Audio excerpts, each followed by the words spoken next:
Hi, this is Chris, 24K on Instagram, 24K on Twitter, and 24K_lifestyle on TikTok.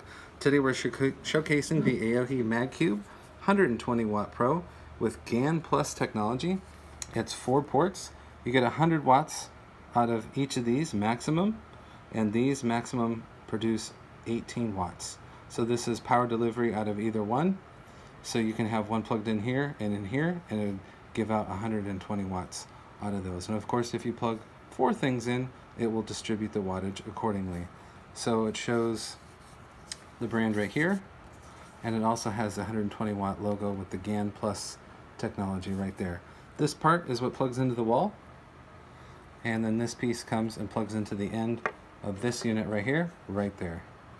So it fits on your desktop, and you can charge up to 4 things at once, like a MacBook Pro 13-inch M1 or the newer MacBook Pros from 2021.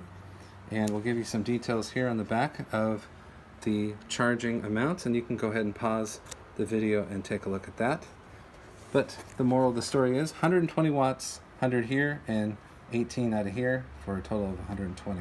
So there's about 2 watts that run around, and make sure that this is producing enough power.